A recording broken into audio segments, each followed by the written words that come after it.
साथियों नमस्कार, जय हिंद। दिल्ली के ऐतिहासिक जंतर मंतर चौराहे पर आज कॉकरोच जनता पार्टी, जो खुद को एक राजनीतिक दल यानी पॉलिटिकल पार्टी की तरह अपना उसके नाम से ऐसा दर्शाती है, लेकिन दरअसल वो कोई राजनीतिक दल नहीं है। वो केवल एक ऑनलाइन प्लेटफॉर्म बना था और उसके फाउंडर अभिजीत दिपके, जो अभी तक यूएस में, अमेरिका में एक छात्र होने के नाम पर रह रहे थे, आज वो स्वदेश लौटे और उनके बुलावे पर जंतर मंतर पे कॉकरोच जनता पार्टी का धरना प्रदर्शन हुआ, जिसकी प्रमुख मांग ये थी कि एजुकेशन मिनिस्टर धर्मेंद्र प्रधान को इस्तीफा देना चाहिए।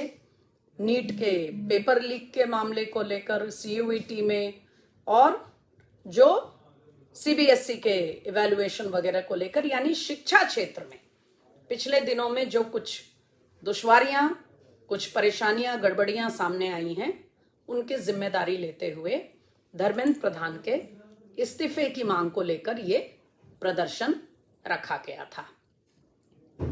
मैंने खुद जाकर जंतर मंतर पर देखा क्या मूड है लोगों का, प्रदर्शन कैसा चल रहा है।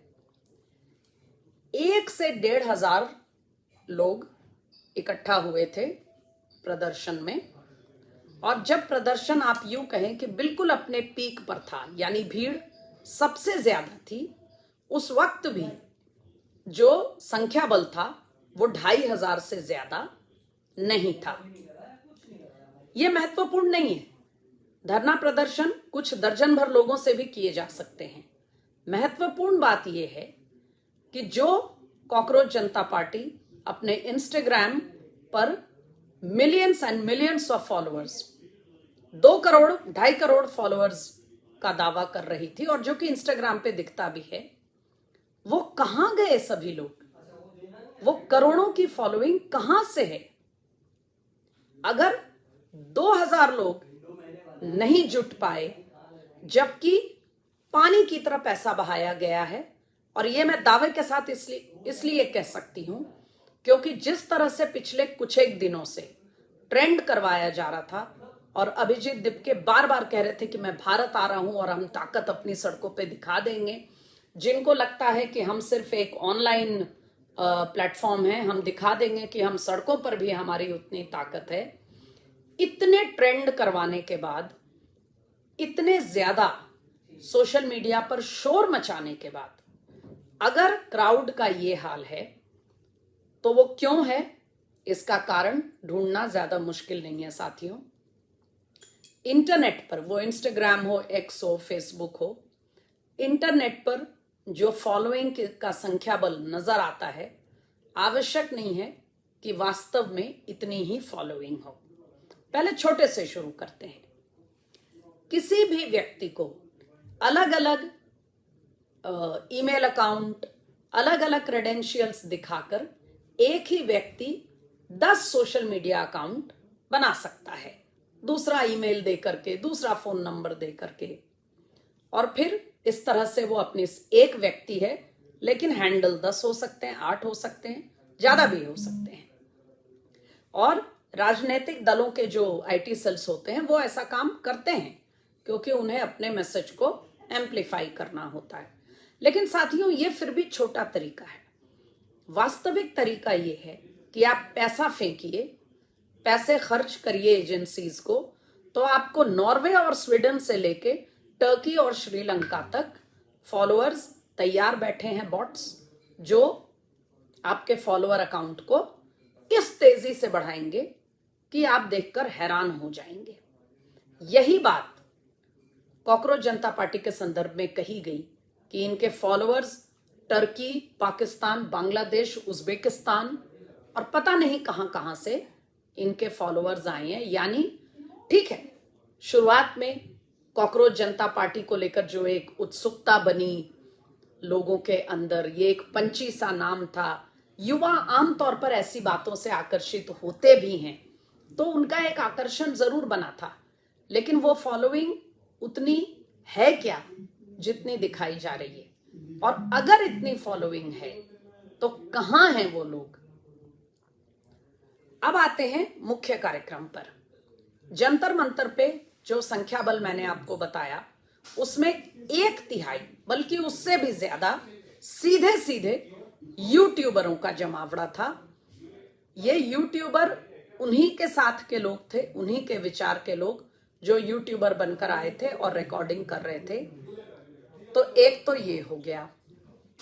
दूसरा, अगर वास्तव में प्रोटेस्टर्स आए थे तो वो एसएफआई, आयसा, विशेषकर एसएफआई यानी वामपंथी पार्टियों के जो छात्र इकाइयां हैं उनका काडर आया था, जो जेएनयू में, कुछ दिल्ली यूनिवर्सिटी में और कुछ अन्य संस्थाओं से जुड़े हैं। वो जरूर आए थे अपना समर्थन देने। और वही घटना स्थल पर, धरना स्थल पर एक सीजेपी से जुड़े कार्यकर्ता ने खुद ही बताया कि अगर एसएफआई और आयसा अपने समर्थक न भेजे होते तो आज हमारे यहां 50 लोग भी नजर नहीं आते। एक दो और महत्वपूर्ण बातें इस धरना के बारे में जरूर सामने लाना चाहूंगी एक चश्मदीद के तौर पे। साथियों, ये अच्छी बात थी कि थोड़े बहुत जो युवा इकट्ठे हुए थे उनमें महिलाओं की, युवतियों की संख्या भी अच्छी थी। लेकिन चाहे वो लड़के हों या लड़कियां, जो भी युवा आए थे, एक नजर में उन्हें देखकर ये कहा जा सकता है कि वो अच्छे, संभ्रांत, बढ़िया खाने पीने वाले परिवारों से आते थे। इसका क्या मतलब है ये आप खुद मतलब निकाल सकते हैं, हम इस पर कोई टिप्पणी नहीं करेंगे। लेकिन अंततः वहां हुआ क्या? सोनम वांगचुक, जिनको लेकर हमने आपको पहले भी कहा था, योगेंद्र यादव, ये ऐसे एक दो एक्टिविस्ट लोग हैं जो अपना समर्थन देने वहां पहुंचे थे।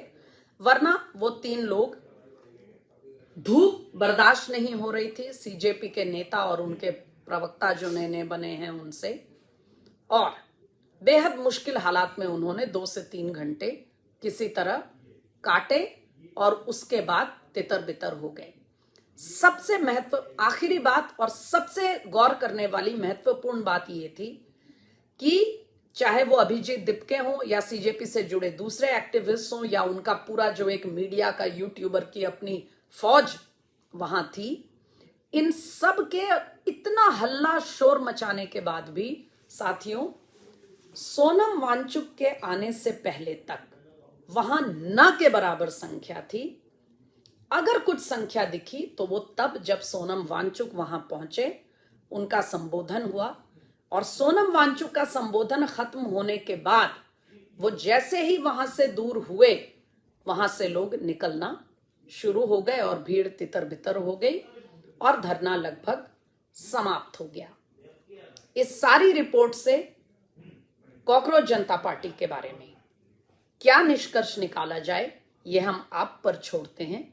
एक अंतिम बात जरूर कहना चाहूंगी कि काफी दिनों से सीजेपी की तरफ से, खासकर दिपके की तरफ से, ये शोर मचाया जा रहा था कि उनकी जान को खतरा है, उनके परिवार को खतरा है, उन्हें घर छोड़कर जाना पड़ रहा है, जबकि उनके पिता ने रिकॉर्ड पे कहा है कि उन्हें किसी तरह की कोई धमकी नहीं मिली। और वो बार बार ये कह रहे थे कि उन्हें तो एयरपोर्ट पे ही गिरफ्तार कर लिया जाएगा, उनको तो पुलिस अनजान जगह पे, अज्ञात जगह पे ले जाना चाहती है और उनके सब लोग गिरफ्तार कर लिए जाएंगे और उन पर क्रैकडाउन किया जाएगा। क्या ऐसा कुछ हुआ? उन्हें धरना करना था, उनको इसकी इजाजत मिली, एक निश्चित जगह पे उनको धरना की छूट दी गई, उन्होंने धरना किया। धरना के बाद उनको शांतिपूर्वक वहां से तितर बितर हट जाने का, निकल जाने का, तितर बितर होने का मौका दिया गया। सबसे अच्छी रणनीति अगर दिल्ली पुलिस और मोदी सरकार ने इस मौके पर उठाई तो वो ये रणनीति थी कि इन पर किसी तरह का एक्शन न करके, कोई क्रैकडाउन न करके, इनको शांतिपूर्वक अपनी भड़ास निकाल लेने दी जाए, अपनी बात कह लेने दी जाए। और इसीलिए ये धरना निकल गया। फिलहाल उन्होंने 1 हफ्ते का अल्टीमेटम दिया है, पहले 24 घंटे का अल्टीमेटम था, अब 1 हफ्ते का समय दिया है कि 1 हफ्ते में धर्मेंद्र प्रधान ने नहीं दिया इस्तीफा तो ये फिर प्रदर्शन करेंगे। देखते हैं, हम फिर आपसे इस पर बात करेंगे, फिलहाल नमस्कार।